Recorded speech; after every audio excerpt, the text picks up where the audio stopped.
Every morning, a silent little girl appeared at a poor woman's food stall. She never begged. She never cried. She just stood there quietly, watching. The woman didn't know her name or where she came from, but something about that child's calm, dignified silence touched her heart. So she fed her, day after day, without asking questions. Then one afternoon, four luxury cars pulled up in front of that humble roadside stall, and everything changed. Who were the people in those cars? And what was the girl's secret connection to them? Stay with me as I share this powerful story that will move your heart. My name is Nia. I run a small food stall by the roadside. It's not much to look at, just wood planks, metal sheets, and a few pots where I cook simple meals for people passing by. Most of my customers are laborers, motorcycle riders, and students who can't afford expensive restaurants. I wake up before dawn every day to prepare the food. I carry water from the communal tap. I light the charcoal stove with my own hands. The work is hard, but it's honest, and it keeps me and my aging mother alive. Life was never easy for me. My father abandoned us when I was just a child. My mother worked herself to exhaustion, trying to raise me alone. There were nights when we had nothing to eat. Nights when she cried silently because she didn't know how we would survive the next day. I grew up watching her sacrifice everything for me.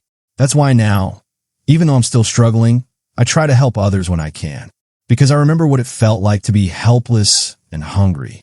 One early morning, as I was arranging my pots and cleaning my small wooden counter, I noticed her. A little girl, standing a few feet away from my stall. She was barefoot.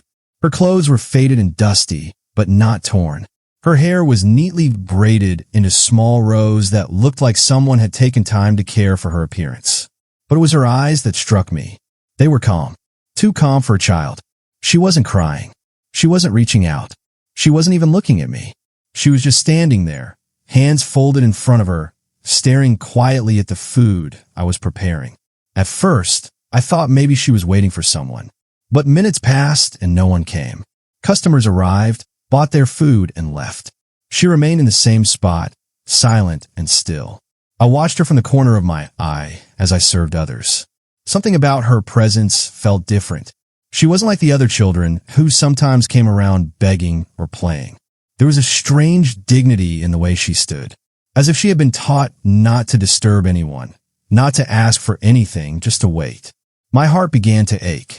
I've seen poverty my whole life, but there was something about this child that broke through my usual defenses. Maybe it was the way she held herself with such quiet grace despite her obvious need. Maybe it was the way her thin arms hung by her sides, or the way her small feet were caked with dust from walking barefoot on these rough roads. I don't know exactly what it was, but I couldn't ignore her. I finished serving a customer, then quietly packed a warm meal into one of my blue plastic containers. I added a little extra rice, some vegetables, and a piece of fried plantain. I covered it carefully and walked over to where she stood. She looked up at me with those big, gentle eyes. I held out the container toward her. "Here," I said softly. "This is for you." She didn't grab it quickly like most hungry children would. Instead, she reached out with both hands and accepted it respectfully, the way someone receives a precious gift. She whispered something I could barely hear. It sounded like, "Thank you." Then she sat down on the ground right there beside my stall and began to eat.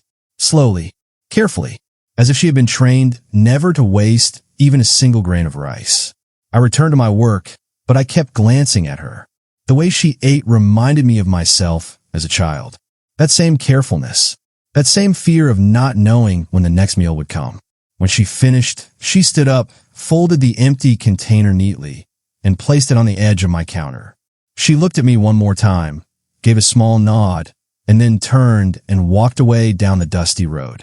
I watched her disappear into the distance, feeling a strange weight in my chest. Who was she? Where were her parents? Why was such a young child wandering alone? And why did I feel like I'd seen her before, not with my eyes, but somewhere deeper, like in a dream or a memory I couldn't quite reach? That night, I told my mother about the girl. My mother listened quietly, then said something that stayed with me. Sometimes God sends people into our lives, not just so we can help them, but so they can change us. I didn't fully understand what she meant then, but I would soon. If this story has touched your heart so far, Please like this video, subscribe to the channel, and share it with someone who needs to hear it. Let's continue this journey together. The next morning, I arrived at my stall just as the sun began to rise. I was arranging my pots and lighting the fire when I saw her again. The same little girl, standing in the exact same spot as the day before. Her hands folded in front of her, her head slightly bowed, waiting quietly. My heart skipped a beat. Part of me had hoped she would return, but another part of me had worried that maybe yesterday was the last time I'd see her. Yet here she was, silent, patient, as if she somehow knew I would be there for her. I didn't say anything at first. I just went about my work, preparing the morning meals. But as soon as I finished cooking, I packed food into the same blue container and walked over to her. She looked up at me with those soft, grateful eyes. I handed her the meal, and once again, she accepted it with both hands. She sat down in the same spot beside my stall and ate slowly, just like before. When she finished, she placed the empty container neatly on my counter, nodded her thanks, and walked away. This happened again the next day, and the day after that, and the day after that. Every single morning, at almost the exact same hour, she would appear. She never asked. She never begged. She simply stood there, waiting with a quiet faith that I would notice her. And I did. Every time. By the end of the first week, it had become a routine. I started setting aside a portion of food for her even before she arrived. I made sure it was warm and ready. Somehow, feeding her became the most important part of my day. More important than my first sale. More important than counting my small earnings. It felt like I was doing something that mattered, something that went beyond just surviving. One morning, as I handed her the food, I realized I had been calling her the little girl in my mind for too long. She deserved better than that. She deserved a name. So I knelt down beside her and said gently, "I'm going to call you Lena. Is that okay?" She looked at me for a long moment, as if she was trying to decide whether it was safe to accept. Then slowly she nodded. And for the first time, I saw a real smile on her face. It was small and shy, but it was there. In that moment, Lena was no longer just a nameless child at my stall. She was someone. She had an identity. She had dignity. As the days turned into weeks, I began to notice small things about her. She never asked for more food, even on days when I could tell she was still hungry. She never complained. She never cried. She simply accepted whatever I gave her with the same quiet gratitude. There was something almost old about her spirit, as if life had already taught her lessons that most children her age should never have to learn.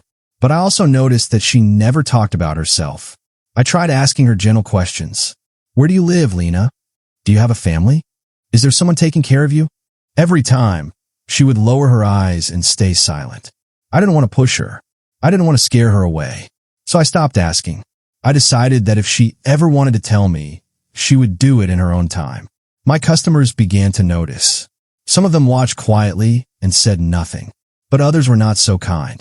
One afternoon, a man who bought food for me almost every day said loudly, "Why do you keep feeding that street child?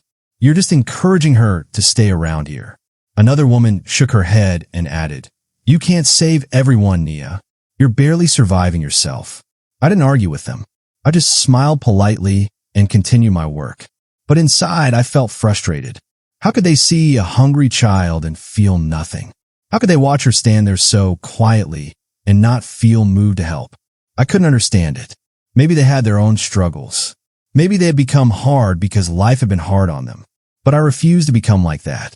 I refused to let this world steal my compassion. Every night, after I closed my stall and returned home, I thought about Lena. I wondered where she went after she left me. Did she have a safe place to sleep? Did she have anyone who cared for her? Was she warm at night? These questions haunted me, but I never asked her. I was afraid that if I knew the truth, it would break my heart even more. My mother noticed my concern. One evening, she said to me, "You have a good heart, Nia, but be careful. Sometimes kindness opens doors we're not prepared to walk through." I didn't fully understand what she meant. I just knew that feeding Lena felt right. It felt like the only thing in my small, struggling life that truly mattered. What I didn't know was that far away, in a part of the city I had never seen, someone was searching desperately for a lost child. Someone with power, resources, and a broken heart. And that search was about to lead them straight to my humble roadside stall. If you're enjoying this story, please take a moment to like this video and subscribe to the channel. Share it with someone who believes in the power of kindness. Let's keep going. The story gets even more powerful from here. For weeks, I had been feeding Lena every morning without fail. She came, she ate, she left. It was a rhythm I had come to rely on. But one afternoon, everything changed. Dark clouds gathered overhead, and within minutes, heavy rain began to fall. The kind of rain that soaks through everything. The kind that turns dust into mud and makes the world feel cold and unforgiving. I quickly covered my pots and pulled a plastic sheet over my stall to protect what I could. Customers ran for shelter. The road emptied fast. I stood there watching the rain pour down, and suddenly a terrible thought gripped my heart. Where was Lena? She hadn't come that morning. For the first time in weeks, she had not shown up. I told myself maybe she found shelter somewhere safe. Maybe someone was taking care of her. But deep down, I knew better.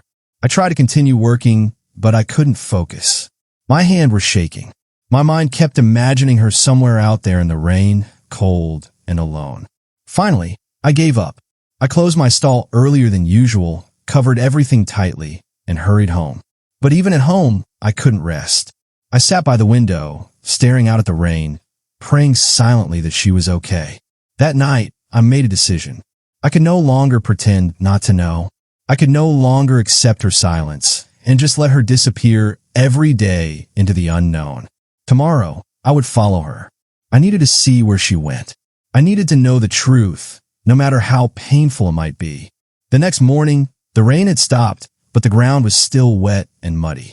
Lena appeared at her usual time, standing in her usual spot. Relief flooded through me when I saw her. She looked tired, and her clothes were damp, but she was alive. I gave her the food I had prepared, just like always. She ate quietly, finished, placed the container back on my counter, and then turned to leave. This time, I didn't stay at my stall. I quickly asked a neighbor to watch my things for a few minutes. Then I followed Lena from a distance. I stayed far enough behind so she wouldn't notice me, but close enough to keep her in sight. My heart pounded in my chest as I walked. Part of me was afraid of what I was about to discover. Lena walked away from the main road, turning into narrow paths I had never taken before. She moved carefully, avoiding areas where people gathered. She seemed to know exactly where she was going. After several minutes, she reached an old, abandoned structure. The walls were cracked and crumbling. The roof was half gone. Rusty metal sheets lay scattered around. It looked like a place that had been forgotten by the world. Lena stopped near the back of the structure. I hid behind a tree and watched. She looked around carefully, as if making sure no one was following her. Then she crouched down beside a pile of broken wooden crates and torn cardboard. She pushed some of the cardboard aside and crawled into a small space she had created. That was her shelter. That was where she lived. My heart shattered into 1,000 pieces. There were no parents waiting for her, no guardian, no warm bed, no roof to protect her from the rain. Just broken wood, dirty cardboard, and cold concrete. This little girl, who carried herself with such quiet dignity every day, was sleeping alone in an abandoned ruin. How long had she been living like this? How many cold nights had she spent curled up in that tiny space? How had she survived? I wanted to run to her. I wanted to pull her into my arms and tell her she would never have to sleep there again. But I couldn't move. Tears streamed down my face. I covered my mouth with my hand to keep from sobbing out loud. I didn't want her to see me. I didn't want her to feel ashamed or embarrassed. So I stayed hidden, crying silently, watching her settle into that miserable place as if it were the only home she had ever known. After a few minutes, I turned and walked away. My legs felt weak. My chest felt tight. I could barely breathe. The walk back to my stall felt like the longest walk of my life. When I got there, I couldn't work. I just sat down and stared at nothing. My neighbor asked if I was okay. I nodded, but I wasn't. I wasn't okay at all. That night, I lay in my bed staring at the ceiling. Sleep would not come. I kept seeing Lena's small body curled up beside those crates. I kept imagining her shivering in the rain. I kept hearing her quiet voice saying thank you. My own childhood flashed before my eyes. I remembered the nights my mother and I went hungry. I remembered the fear, the uncertainty, the pain of not knowing if tomorrow would be better or worse. But at least I had my mother. At least I had someone who loved me. Lena had no one. I closed my eyes and prayed. I prayed harder than I had prayed in years. I asked God to protect her. I asked him to give me wisdom. I asked him to show me what I was supposed to do, because I knew now that I could not go back to pretending. I could not continue feeding her every morning and then letting her return to that place. Something had to change. I said, "You know what? Not yet." If this story is touching your heart, please like, subscribe, and share with others. Sometimes the stories that move us are the ones we need to pass on. Stay with me. There's so much more to come. The morning after I discovered where Lena had been sleeping, I woke up with a heavy heart. I went to my stall earlier than usual, hoping to see her. I needed to know she was okay. When she finally appeared, my worst fears were confirmed. She looked different. Her steps were slow and unsteady. Her eyes, usually calm and alert, seemed unfocused. She walked toward her usual spot, but halfway there, she stumbled. I dropped everything and ran to her. "Lena," I called out. She tried to stand straight, tried to smile at me the way she always did, but her legs gave out beneath her. She collapsed right there on the dusty ground in front of my stall. Panic shot through me like lightning. I knelt beside her, lifting her head gently. Her skin was burning hot. Fever. Her breathing was shallow. Customers who had been standing around rushed over. Some asked what happened. Others just stared. One woman said, "She's probably just tired from walking." But I knew it was more than that. This child was sick. Seriously sick. I scooped her up into my arms. She felt so light, like a bundle of feathers. Too light for a child her age. Someone watched my stall. I shouted to anyone listening. I didn't wait for a response. I just started running. There was a small clinic about 10 minutes away on foot. I had never run so fast in my life. My arms ached. My lungs burned. But I didn't stop. I couldn't stop. When I burst through the clinic door, the nurse at the front desk looked startled. "Please," I gasped. She collapsed. "She's burning up. Please help her." The nurse immediately called for the doctor. They took Lena from my arms and laid her on a bed in the examination room. I stood in the doorway, trembling, watching as the doctor checked her pulse, her temperature, her breathing. After a few minutes that felt like hours, the doctor came out to speak with me. His face was serious. "This child is severely malnourished," he said quietly. "Her body is weak. She has a high fever and signs of infection. If you had waited even one more day, things could have been much worse." My hands covered my mouth. Tears filled my eyes. "Will she be okay?" I whispered. "She needs treatment," the doctor replied. "Medication, fluids, proper nutrition, and rest. But treatment costs money. Do you have any way to pay for this?" Money. Of course. Nothing in this world comes free. Not even saving a child's life. I thought immediately of my savings. For the past 3 years, I have been putting aside every spare coin I could. It wasn't much, but it was something. I have been saving to expand my food stall, to buy better equipment, to maybe one day open a small restaurant. That money represented my dreams, my future, my hope for a better life. But as I stood there looking at Lena lying on that bed, so small and fragile, I realized something. Dreams can wait. A child's life cannot. "I have savings," I told the doctor. "How much do you need?" He told me the amount. It was almost everything I had. Almost 3 years of sacrifice, planning, and hope, gone in a single moment. The old me might have hesitated. The old me might have tried to find another way. But the person I had become since meeting Lena didn't think twice. "I'll pay," I said firmly. "Just save her. Please." The doctor looked at me with surprise and something else, respect. "Maybe." "You're sure?" he asked. "This is not a small amount." "I'm sure," I said. "Just help her." I went home, retrieved the money I had hidden carefully in a small tin box under my bed, and returned to the clinic. I handed over almost everything I had saved. The doctor accepted it, nodded solemnly, and immediately began Lena's treatment. For the next 3 days, I stayed by her side as much as I could. I closed my stall for 2 full days, something I had never done before. I sat beside her bed, wiping her forehead with a cool cloth, praying silently and watching her breathe. Slowly, with the medicine and care, her fever began to drop. Her breathing became steady. Color returned to her cheeks. On the fourth day, she opened her eyes fully and looked at me. Really looked at me. And for the first time since I met her, she spoke more than a few words. "Why did you help me?" she whispered. I took her small hand in mine. "Because you matter, Lena," I said softly. "You are not invisible. You are not forgotten. You are loved." Tears rolled down her cheeks.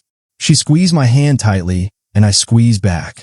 When the doctor finally said she was well enough to leave, I knew I couldn't let her return to that abandoned place. I couldn't let her sleep on cardboard and broken crates anymore. So I made another decision.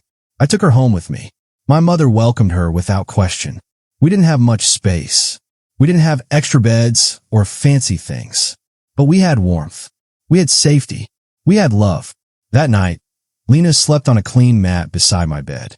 For the first time in who knows how long, she slept without fear, without cold, without hunger. As I watched her sleep peacefully, I realized something profound. I may have lost my savings, but I had gained something far more valuable. I had become more than just a woman who fed a hungry child. I had become a mother.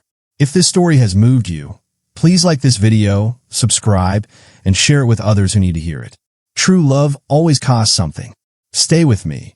This beautiful journey is far from over. 3 months had passed since I brought Lena home. Life had slowly settled into a new rhythm. Every morning, Lena would wake up early and help me prepare for the day at the stall. She would pack the containers, arrange the small items I sold, and greet customers with a shy but genuine smile. The fearful, silent child I had first met was beginning to disappear. In her place was a little girl who laughed softly when I told her stories, who held my hand when we walked home, and who had started calling me Mama Nia. My mother adored her. She would braid Lena's hair every evening and tell her folk tales before bed. We were poor, yes. We still struggled to make ends meet. But we were happy. We were a family. And for the first time in a long time, I felt like my life had real meaning. I had lost my savings, but I had gained something far more precious. I had gained a daughter. That particular morning started like any other. The sun was bright. The air was warm. Customers came and went. Lena stood beside me, handing me plates and helping me serve. She was humming a little tune, something my mother had taught her. I remember smiling at her, thinking how much she had changed, how much we had both changed. Then I heard it, the low rumble of engines. Not just one, but several. Heavy, powerful. The kind of sound you don't usually hear on a dusty roadside like ours. I looked up, and my heart skipped a beat. 5 black luxury SUVs were driving slowly down the road. They were sleek and spotless, completely out of place in our rough, dirt-covered neighborhood. People on the street stopped what they were doing and stared. Motorcycles pulled to the side. Street vendors froze mid-sentence. Everyone watched as the convoy moved closer and closer. And then, to my absolute shock, the vehicles came to a stop, right in front of my stall. The engines turned off. Silence fell like a blanket over the entire street. Nobody moved. Nobody spoke. Even the usual noise of the market seemed to vanish. All eyes were locked on those 5 black cars. The doors opened. One by one, men stepped out. Tall, broad-shouldered men dressed entirely in black suits. Their faces were serious, their postures alert. They were clearly bodyguards. Professional. Disciplined. They positioned themselves around the vehicles, scanning the area with sharp eyes. My heart was pounding so hard I could hear it in my ears. I instinctively stepped in front of Lena, shielding her with my body. Then the door of the middle vehicle opened. A man stepped out. He was tall and well-dressed, wearing a sharp green suit that looked expensive, more expensive than anything I had ever seen in person. His shoes gleamed even in the dust. His presence commanded attention. But it wasn't his clothes that struck me most. It was his face. His expression was controlled, composed, like a man who was used to being in charge. But his eyes told a different story. They were frantic, desperate, searching. He stood there for a moment, his gaze sweeping across the crowd. He looked at every face, every person, as if he was searching for something or someone he had lost. Then his eyes landed on my stall. And then, on Lena. He froze. His entire body went rigid. His hands, which had been steady at his sides, began to tremble.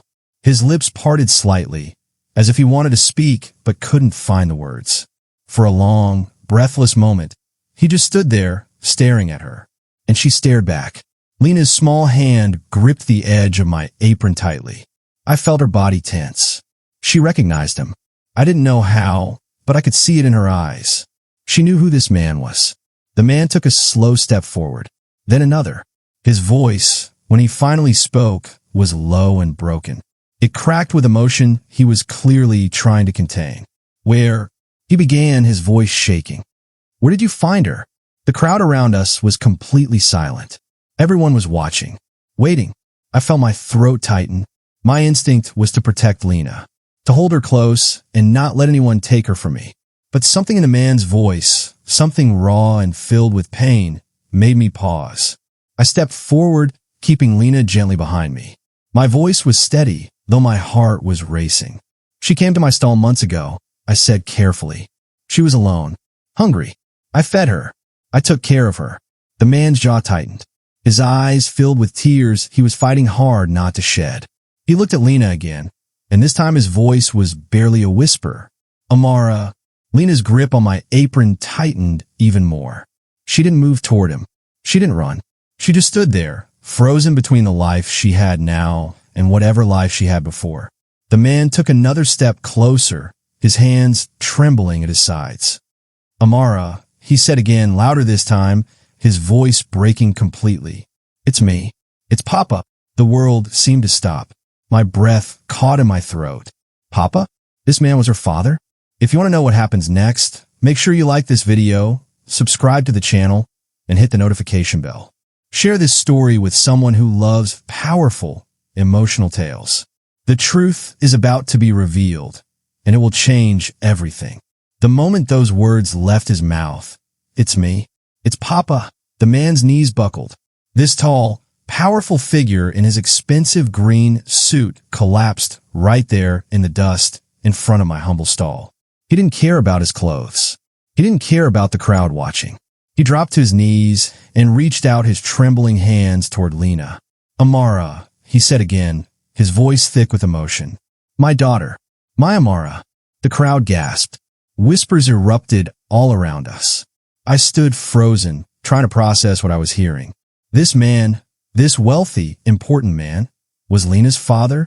The same child who had been sleeping on cardboard behind an abandoned building? The same child who had stood silently at my stall every morning, too dignified to beg? How was this possible? The man's tears fell freely now. He didn't try to hide them. 3 years, he said, his voice breaking. 3 years I've been searching for you. 3 years since they took you from me. He looked up at the crowd, then at me, his face raw with grief and desperation. She was kidnapped, he said, loud enough for everyone to hear. There was an attack, a violent incident. They took her from our car. We tried everything, police, private investigators, rewards. We searched everywhere. For months, we found nothing. No trace. No clues. We thought. His voice cracked completely. We thought she was dead. My hand flew to my mouth. Kidnapped. For 3 years. I looked down at Lena, Amara, and suddenly so many things made sense. The way she never spoke about her past. The way she seemed trained not to ask for help. The way she carried herself with a quiet dignity that didn't match her circumstances. She had been raised in a different world. A world of safety and comfort. And then it had all been ripped away from her. They moved her constantly. The father continued, his voice shaking. From place to place. We later learned she was passed between different hands. Criminal networks. People who wanted ransom but kept changing their demands. And then nothing. The trail went cold. She disappeared completely. We assumed the worst. But I never stopped looking. Not for a single day. He turned his attention fully back to Lena, his eyes pleading. Amara, please. It's Papa. Don't you remember me? Lena stood perfectly still behind me. Her small hand was still gripping my apron. Her eyes were wide, filled with confusion and something else. Fear, maybe, or uncertainty. She stared at this man who claimed to be her father. and I could see in her face that she did recognize him. Somewhere deep in her memory, she knew who he was. But 3 years is a long time for a child. 3 years of trauma, survival, and loneliness can change everything. The father slowly rose to his feet, wiping his tears with the back of his hand. "Please," he whispered, "come to me, Amara. Come home." For a moment, I thought she would. I thought she would run to him, throw her arms around him, and everything would be resolved. But that's not what happened. Instead, Lena turned. She turned away from her father and wrapped her arms tightly around my waist. She pressed her face into my side and held on as if her life depended on it. She didn't say a word. She just held me. The crowd gasped again. Even the bodyguards looked stunned. The father's face crumpled. He staggered back slightly, as if her rejection had physically struck him. His hands fell to his sides. Fresh tears streamed down his face. I felt my own tears falling. My heart was breaking, not just for him, but for Lena, for myself, for all of us caught in this impossible moment. I gently stroked her hair and whispered, "It's okay, sweetheart. It's okay." The father stood there for what felt like an eternity, watching his daughter cling to a stranger instead of him. Then, slowly, something shifted in his expression. The desperation faded, replaced by something deeper. Understanding. Gratitude. He looked at me, really looked at me, and I saw a man who finally understood what had happened. "You saved her," he said quietly. His voice was steadier now, though still filled with emotion. "When all my money, all my power, all my resources failed, you saved her." He took a step closer, but not toward Lena. Toward me. "I had everything," he continued. "Wealth, connections, an army of people searching for her. But it wasn't enough. I couldn't find her. I couldn't protect her. I failed as a father." His voice broke again. "But you had nothing, and yet you gave her everything." He dropped to his knees again, not in grief this time, but in respect, in gratitude. "Thank you," he said, his voice raw and sincere. "Thank you for feeding her when she was hungry. Thank you for sheltering her when she had nowhere to go. Thank you for loving her when she had no one." The bodyguards, witnessing their employer on his knees, slowly bowed their heads as well. The entire street was silent. People were crying. Even the toughest-looking men in the crowd had tears in their eyes. I didn't know what to say. I had never expected anything like this. I had only done what felt right, what felt human. "She needed help," I finally whispered. I couldn't walk away. The father looked up at me, his face filled with a mixture of pain and profound respect. "You didn't just help her survive," he said. "You gave her back her dignity, her humanity. You became her mother when I couldn't be her father." Those words broke me. I knelt down and held Lena tightly, tears streaming down my face. Don't stop now. Like, subscribe, and share this story. The most powerful moment is still ahead. You won't want to miss what happens next. After that emotional moment in the dust, I expected the father to take Lena and leave immediately. I expected him to thank me one last time, put her in one of those luxury cars, and drive away forever. I braced myself for that heartbreak. I had already begun saying goodbye to her in my mind, even though every part of me wanted to hold on. But that's not what happened. The father stood up slowly, wiping his face. He looked at Lena, still clinging to me, and then he looked at me with an expression I will never forget. "I can see what you mean to her," he said quietly, "and I can see what she means to you." He paused, taking a deep breath. "I won't take her from you. Not like this. Not after everything you've done." I stared at him, confused. "What do you mean?" He stepped closer, his voice calm but filled with emotion. "You saved my daughter's life. You became her mother when she had no one. I can't erase that. I don't want to erase that." He glanced at Lena, then back at me. "I'm asking you, please, remain part of her life. Be the mother she knows. Let me be the father she's forgotten. Together, we can give her the love and stability she deserves." My heart nearly stopped. I couldn't believe what I was hearing. You want me to stay in her life?" "More than that," he said firmly. "I want to make sure you never have to struggle again. Not after what you've sacrificed for her." Over the next few weeks, everything changed. The father kept his word. He didn't just take Lena back into his world and forget about me.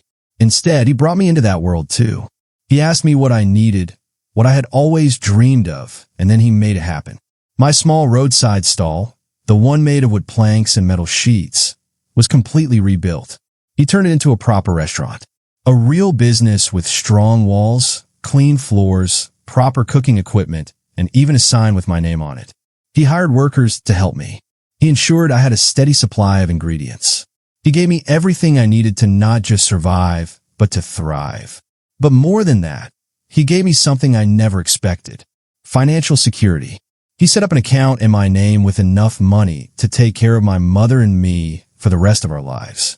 "You gave my daughter life," he said when he handed me the bank documents. "This is the least I can do." I cried. I cried so hard I couldn't speak. My mother cried too. We had spent our entire lives struggling, scraping by, praying for just enough to make it through another day.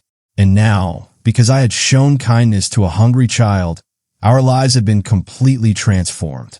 But the greatest gift wasn't the restaurant or the money. It was Lena. The father enrolled her in the best school in the city. He made sure she had everything she needed: clothes, books, medical care, a safe and beautiful home. But he also made sure I remained part of her life. Every weekend, Lena would come to stay with me and my mother. She would help me in the restaurant, laugh with my mother, and sleep beside me just like before. She called her father Papa now, but she still called me Mama Nia, and every time she said it, my heart filled with a joy I cannot put into words. One evening, months after that life-changing day, the father came to visit me at the restaurant. Lena was with him, wearing her school uniform and carrying her backpack. She ran to me immediately and hugged me tightly. "Mama Nia," she shouted with the brightest smile. I held her close, kissing the top of her head. The father watched us with a peaceful expression. "Thank you," he said softly, "for everything, for giving me my daughter back, for teaching me that wealth means nothing if you don't have love." I smiled through my tears. "Thank you for trusting me, for letting me be part of her life." He shook his head. "You were always part of her life. From the moment you gave her that first meal, you became her lifeline, her hope, her mother." As they prepared to leave that evening, I stood outside my restaurant and watched their car drive away. But this time it wasn't a goodbye. It was just a "see you soon." The luxury cars no longer felt like they belonged to a different world. They were part of my world now, and I was part of theirs. I looked up at the sky, tears streaming down my face, and whispered a prayer of gratitude. I had never set out to change anyone's life. I had simply seen a hungry child and fed her. I had seen a sick child and saved her. I had seen a lost child and loved her. That's all. And somehow, that simple act of kindness had created a miracle. I realized something profound in that moment. I never fed a homeless girl. I fed a destiny. I fed a future. I fed hope. And that kindness, that small, quiet, everyday kindness, had returned to me multiplied beyond anything I could have ever imagined. Kindness is never wasted. It never disappears. It may take time. It may be invisible for a while, but it always returns. And when it does, it comes back greater than you ever gave. If this story touched your soul, please like this video, subscribe, and share it with everyone you know. Let this be a reminder that no act of kindness is ever too small. You never know whose life you might be saving. Thank you for watching. God bless you.